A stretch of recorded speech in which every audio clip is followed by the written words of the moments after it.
నా పోరాటం ఆలోచనాత్మకమైనది. కులం వల్ల గొప్పవాళ్లు అవుతారనే ఆలోచనకి నేను వ్యతిరేకం. నా అభిప్రాయం ఏంటంటే, ఏ మనిషి గొప్పతనమైనా వాళ్ల పనులు, వాళ్ల ప్రవర్తన ఆధారంగా గణించాల్సి ఉంటుంది, అంతేకాని వాళ్ల పుట్టుక కులం ఆధారంగా కాదు. గురువుగారు, మీరే నిజం చెప్పండి. ఆ సమయంలో మీరున్నారుగా? గురుగారు చెప్పండి.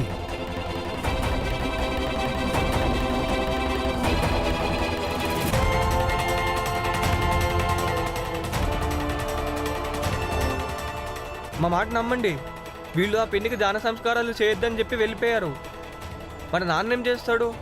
ఏం చేయకూడదు. ఇది మా స్వవిషయం. 4 రోజులు, వారం రోజులు అలా పడుండేదాం శవం. మాలో ఎవరో ఒకరం దహన సంస్కారం చేసేవాళ్ళం. ఒకవేళ చేయకపోయినా కూడా దాంతో నీకేంటి సంబంధం? మా సమాజానికి చెందిన ఆడదామే. నువ్వు ఆమెను జంతువుగా భావించి తీసుకెళ్లి ఆమెకు దహన సంస్కారాలు చేశావు. జంతువు అని మేమనుకోలేదు, మీరనుకున్నారు కాబట్టే ఆమెను అలా జంతువుని చంపినట్టు చంపారు. అయినా కూడా మీరు ఆమెకు దహన సంస్కారాలు చేసి ఉండకూడదు. కానీ ఇన్స్పెక్టర్ గారు, ఆవిడ చచ్చిపోయిన తర్వాత మళ్ళీ వీళ్ళ సమాజం అయిపోయిందా? అంతకుముందు ఆమెని కులద్రోహి, చరిత్రహీనురాలు అన్నారు వీళ్ళందరూ. ఇంటి నుంచి వెళ్ళగొట్టారు. ఇంకా ఊర్లో ఉండటం కూడా వీళ్ళకెవరికి ఇష్టమే లేదు. చూడండి, చట్టం ఎలాంటి విషయాల్లో జోక్యం చేసుకోకూడదు. అయితే సరే సార్, చూడండి, దహన సంస్కారాలు చేయాలన్న నిర్ణయం ఈయనొక్కరు మాత్రమే తీసుకోలేదు. మా అందరికి దీంట్లో భాగం ఉంది.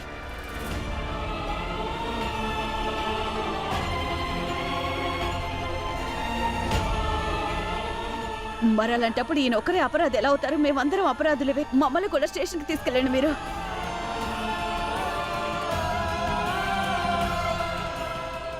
పోలీస్ ఇన్స్పెక్టర్ గారు, తీసుకెళ్ళండి వీళ్ళని. అప్పుడే ఇక ముందు ఎవరు మా సామాజిక ఆచారాల్ని సవాల్ చేసే ధైర్యం ఏమాత్రం చెయ్యరు. తీసుకెళ్ళండి వీళ్ళని. మమ్మల్ని అందరినీ ఈయనతో పాటు తీసుకెళ్ళండి. వద్దు మీరా, వద్దు.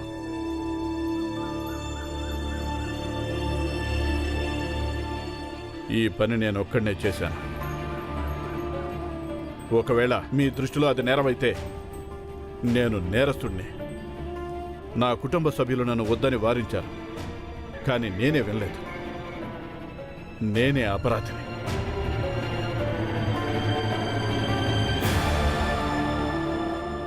భీమాబాయ్, పిల్లల్ని తీసుకుని వెళ్ళాం.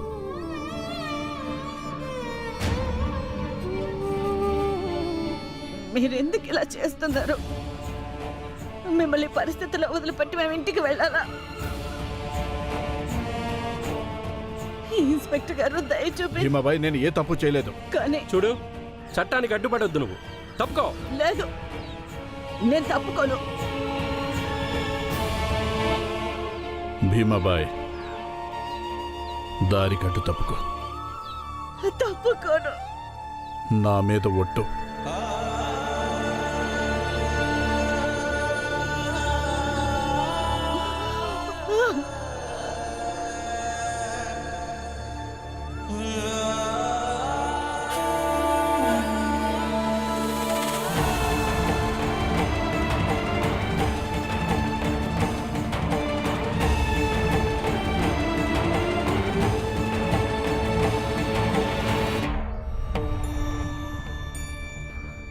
గొప్ప ప్రేమ మీ ఇద్దరిది.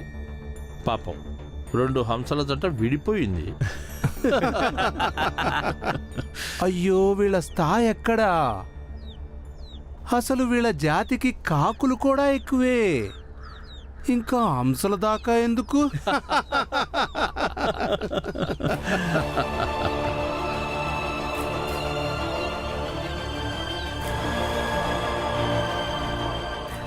ఎందుకు చేస్తున్నారు? దయ చూపించండి.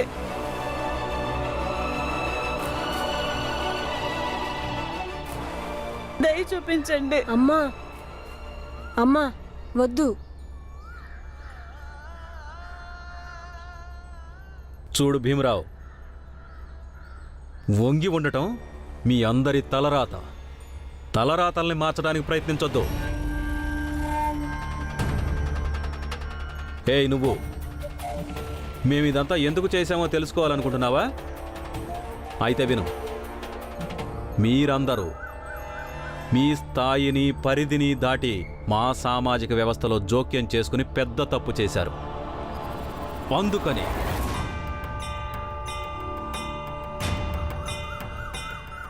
ఇక ఇప్పుడు మీరు జోక్యం చేసుకోవడం మొదలు పెట్టారు. ఇక మరి మేము పట్టించుకోకుండా వదిలిపెడతామా? ఇప్పుడు నీ మొగుడు జైల్లో మగ్గుతాడు. నీకు తెలీదు, వాడికి అదే సరైన చోటు.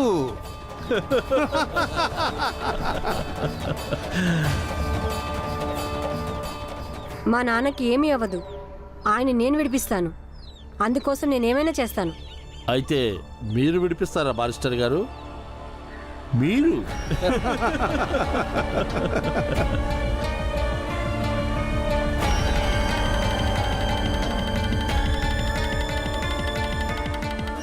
అమ్మా, అమ్మా, ఇంటికి పదా.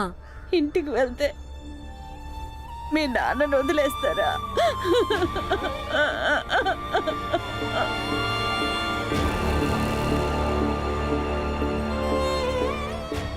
రా అమ్మా, రా.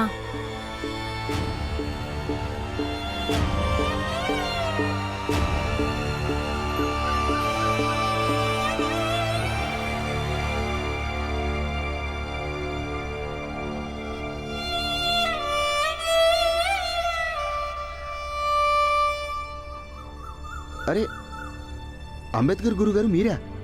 ఎప్పుడొచ్చారు? నమస్తే మాస్టరు. నా సస్పెన్షన్ పూర్తయిపోయింది. జాయిన్ అవ్వటానికి వచ్చాను. ఓహోహో, అలాగా. ఏమైంది మాస్టరు, మీరు ఆందోళనగా ఉన్నారు? ఏం చెప్పను గురుగారు, ఆ భీమరావు ఉన్నాడే, వాళ్ళ నాన్నని పోలీసులు పట్టుకెళ్లారు. ఏంటి? ఈ నేరం కింద ఆయన ఆ స్త్రీకి దాన సంస్కారాలు ఎందుకు చేశాడని. రామ్జీ కుటుంబం అసలు ఈ రొంపిలో పడాల్సింది కానే కాదు. అతన్ని పోలీసులు ఏ ఆధారాలతో తీసుకెళ్లారు? గురుగారు, ఊరు మొత్తం రామ్జీకి వ్యతిరేకంగా సాక్ష్యం చెప్పారు. పోలీసులు ఏం చేస్తారు? మాస్టర్ గారు, పోలీస్ ఇన్స్పెక్టర్ సమక్షంలో మీరు ఎవరి పక్షాన సాక్ష్యం చెప్పారు? గురువుగారు, అసలు నిజమేంటో మీరే చెప్పండి. మీరు కూడా ఉన్నారుగా అక్కడ. గురువుగారు చెప్పండి. చెప్పండి. ఇదిగో బాబు, నీళ్ళు ఇవ్వు.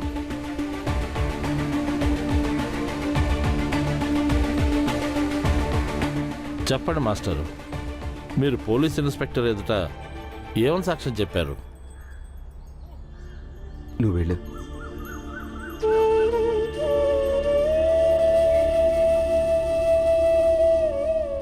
ఏం చెప్పమంటారు గురుగారు? నిజం చెప్పలేకపోయాను, ఇక అబద్ధం చెప్పి పాపం చేయలేను. ఇలాంటి వ్యవహారాల్లో మీరు చదువుకున్నవారు, చాలా తెలివిగా పనిచేస్తారు. తమ తప్పుల్ని, తమ పాపాలని మాటలతో కట్టిపడేస్తారు. మాస్టరు, మీరు ఈ విషయం పోలీస్ ఇన్స్పెక్టర్ గారి ముందు ధైర్యంగా చెప్పుండొచ్చుగా. రామ్జీ నిరపరాధి అని మీరు చెప్పుండాల్సింది. చూడండి, మీరు సమాజంలో పేరును అధ్యాపకుడు. మీరు గనక నిజం చెప్పుంటే ఇన్స్పెక్టర్ మీ మాట ఖచ్చితంగా నమ్మేవాడు. నిజంగా గురువుగారు, నేను నిజం చెప్పాలనే అనుకున్నాను, కానీ అక్కడ చాలా మంది గుమిగూడారు. నేను భయపడిపోయాను. ఇక అందుకనే నేను సందిగ్ధంలో పడి.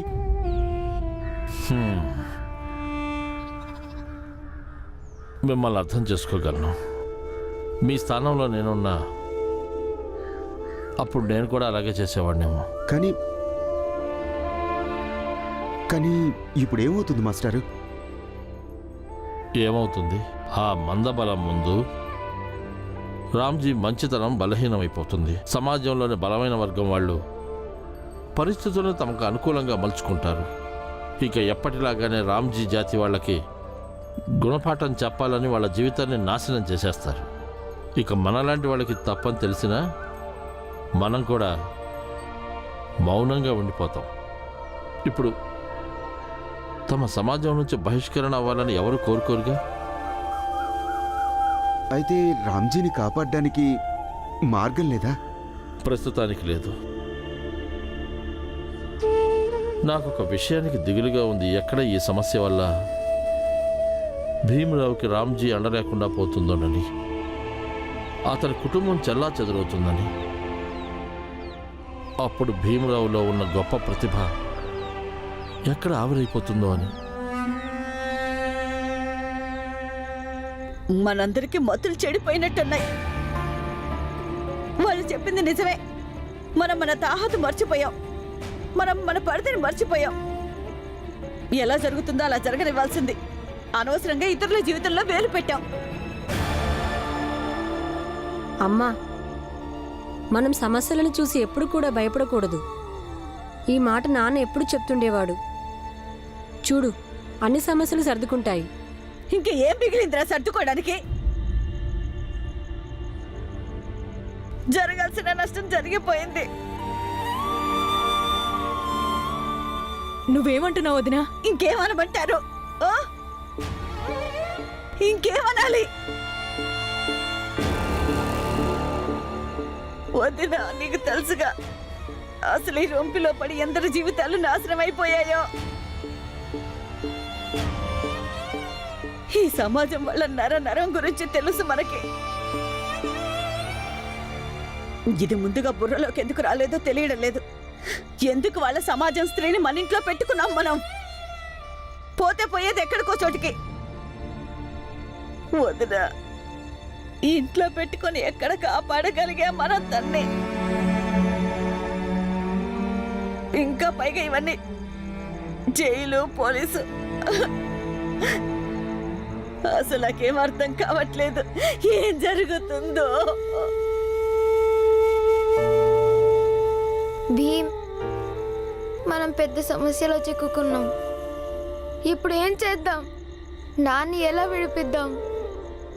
తెలియదు ఆనందన్నయ్య, కానీ మన నాన్న ఎప్పుడూ చెప్తూ ఉంటారు, ఏదైనా క్లిష్ట పరిస్థితి వచ్చినప్పుడు ఆలోచించి ధైర్యంగా పనిచేయాల్సి ఉంటుందని.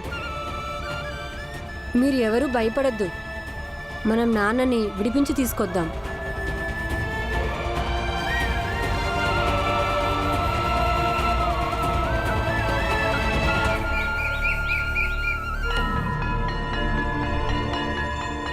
గురువుగారు, మీరు మమ్మల్ని అందరికంటే పెద్ద బారిస్టర్ దగ్గరికి తీసుకువెళ్ళండి. నాన్నని తొందరగా విడిపించాలి.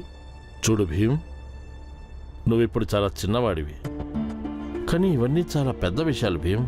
కానీ మేము నాన్న అలా చూస్తూ వదిలేయలేం కదా. ఏదైనా ప్రయత్నం తప్పక చేయాలి కదా. భీమ్, నా మాటలు తప్పుగా అనుకోకు. నేను నిన్ను బారిస్టర్ దగ్గరికి తీసుకెళ్ళలేను. ఒకవేళ ఎవరైనా చూశారంటే అప్పుడు పెద్ద సమస్య అయిపోతుంది. నాకు నీకు సహాయం చెయ్యాలనే ఉంది, కానీ నేను ఈ సమాజంలో బతకాలిగా. నా భార్య బిడ్డలు కూడా ఈ మనుషుల మధ్యనే ఉంటారు. సహాయం చేయాలనుకుంటున్నారు, కానీ చేయలేరా? కానీ మీరు అనుకొని ఏం ప్రయోజనం గురుగారు? అంటే దీని అర్థం ఇదే కదా గురువుగారు, మీరు మంచి మంచి ఆదర్శాలు నేర్పిస్తారు, కానీ సమాజానికి భయపడి మీరు స్వయంగా దాన్ని అమలు చేయలేరు. మీరందరూ ఇంకా చిన్నపిల్లలు. కుటుంబ బాధ్యతల గురించి మీకు ఇంకా తెలియదు. రేపు మీరందరూ పెద్దవాళ్ళయ్యి ఈ బాధ్యతల్ని, సమాజం నియమించిన నియమాల్ని రూపుమాపే పని ఒకసారి చేయగలరేమో. కానీ నా పరిస్థితి అలా కాదు. నేను ఈ బాధ్యతల్ని ఒకేసారి మొయ్యలేను. ఏమీ పర్వాలేదు గురువుగారు, మీరు కేవలం మాకు మంచి మార్గదర్శకులుగా ఉండండి చాలు. అదే మీరు మాకు చేసే గొప్ప సహాయం. ఆనందన్నయ్య, బాలాన్నయ్య, నాన్న మాటలు మర్చిపోవద్దు. వ్యక్తి కంటే పరిస్థితులే అధిక బలమైనవంట. గురువుగారు, దయచేసి మీరు ఆ బారిస్టర్ గారి అడ్రస్ ఇవ్వండి మాకు. మేము స్వయంగా వెళ్తాము. సరే, నేను రాసిస్తాను. మీరు ముగ్గురు వెళ్ళండి, అక్కడికి వెళ్ళి అడగండి.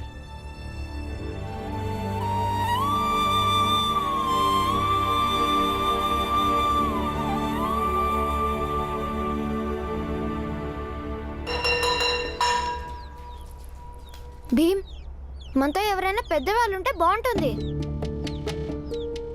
భీమ్, మనం మీ మాస్టర్ గారిని అడుగుదాం. ఆయన మనల్ని బ్యారిస్టర్ దగ్గర తీసుకెళ్ళమని. ఆయన మనల్ని అర్థం చేసుకుంటాడు. ఆయన తప్పకుండా మనకు సాయం చేస్తాడు. అవును. వద్దు, ఆయనకి రావాలని ఉన్నా రాలేరు. ఇది మన పోరాటం. మనమే స్వయంగా పోరాడదాం. పదండి.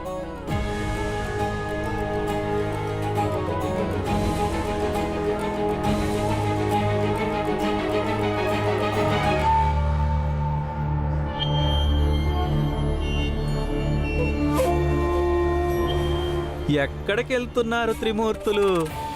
ఆ?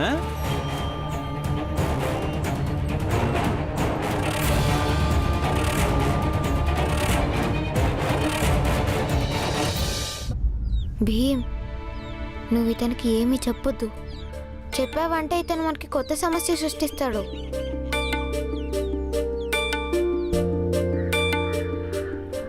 ఏంటి చెప్పండి, ఎక్కడికి వెళ్తున్నారు మీ ముగ్గురు? నిన్న పెద్ద గొప్పగా చెప్పావుగా మా నాన్న నేనే విడిపిస్తాను అని. ఇప్పుడు అర్థం అవటం లేదా నీకు ఏం చేయాలో అని? నేను అర్థం చేసుకుంటాను. కొత్తగా తండ్రి లేని లోటు అనుభవిస్తున్నారు కదా, అందుకే అర్థం అవ్వకపోవచ్చు ఏం చెయ్యాలో, ఎలా చెప్పాలో కదూ. అయితే వినండి, అంబేద్కర్ గురువు గారి దగ్గర పెద్ద బారిస్టర్ గారి అడ్రస్ తీసుకున్నాము. ఆయన మాతో రాలేరు, అందుకని మేము ముగ్గురం స్వయంగా వెళ్తున్నాము.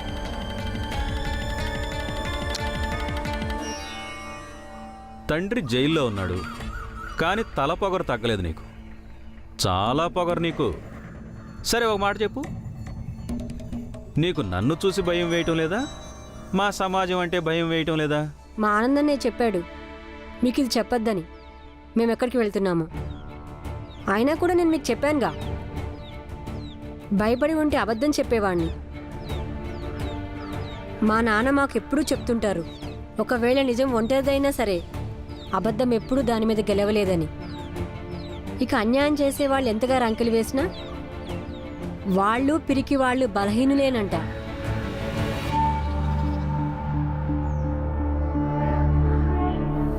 వేలుడంతున్నావు, నన్ను పిరికివాడంటావా?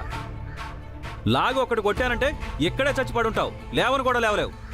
పెద్ద పెద్ద మాటలు మాట్లాడుతున్నాడు. కొట్టి చూద్దాం. ఇప్పుడు ఒక్క అడుగు ముందుకేసినా సరే నేను ఈ రాయితో తిన్నగా నీ బుర్ర పగలు కొడతాను. ఇక నువ్వే ఈ రాళ్ళు నా చేత వేయించి వేయించి వేరే వాళ్ళ మామిడి పళ్ళు కొట్టించావు. అందుకని నా గురి ఎలా ఉంటుందో మీకు బాగా తెలుసు.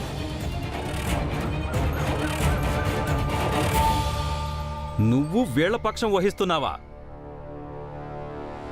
నువ్వు ఎందుకు పనికిరాని కొడుకురా? నీ తండ్రిని రాయితో కొడతావా? మీ ముగ్గురు వెళ్ళండి. కానీ నువ్వు మీ నాన్నగారితో మాత్రం అలా మాట్లాడదు ధృవ. ఇది పద్ధతి కాదు, పుత్రధర్మం కూడా కాదు. తండ్రి తండ్రే అవుతాడు, మనం ఆయనకి గౌరవం ఇవ్వాల్సి ఉంటుంది. ఒకవేళ మా నాన్న కూడా మీ నాన్న లాంటి వాడైతే అప్పుడు పిల్లలు కూడా భీమ్లాగా ఉంటారు. తండ్రి అనేవాడు ఈయన లాంటి వాడై ఉంటే అప్పుడు కొడుకు చేతిలో రాయే కదా ఉంటుంది. మీ ముగ్గురు బారిస్టార్ దగ్గరికి వెళ్ళండి. పద పద. ఒక్క అడుగు కూడా ముందుకు వేయొద్దు, వేస్తే మీ తలకై పగిలిపోతుంది. నువ్వు ఇంటికి రా, చెప్తాను. నీకివ్వాళ గట్టిగా బుద్ధి చెప్పకపోతే నీ తండ్రినే కాదు నేను. అప్పుడు నేను కూడా బారిస్టర్ని వెతుక్కుంటాను, నువ్వే మా అమ్మని కాల్చి చంపావని.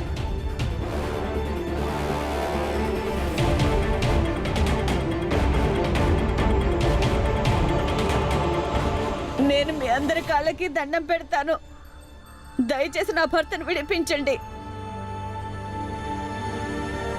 అంత మాట అనకండి. ఏయ్, వీళ్ళ నటనను నమ్మొద్దు. వీళ్ళు ఇక్కడ కాళ్ళ వేళ్ల పడుతున్నారు, కానీ అక్కడ దీని ముగ్గురు కొడుకులు బారిస్టర్ దగ్గరికి వెళ్ళారు. ఏంటే? మేం పిచ్చోళ్ళలాగా కనిపిస్తున్నావా మీకు? లేదు. అలాగా? ఏయ్, వెళ్ళిపోండి ఎక్కడి నుంచి. ముందు నువ్వు వెళ్ళి నీ కొడుకులకు నచ్చ చెప్పు, అప్పుడు ఇక్కడికి వచ్చి మమ్మల్ని జాలి చూపించమని బిచ్చమడుగు. వెళ్ళెక్కడి నుంచే. ఏయ్, ఉండే.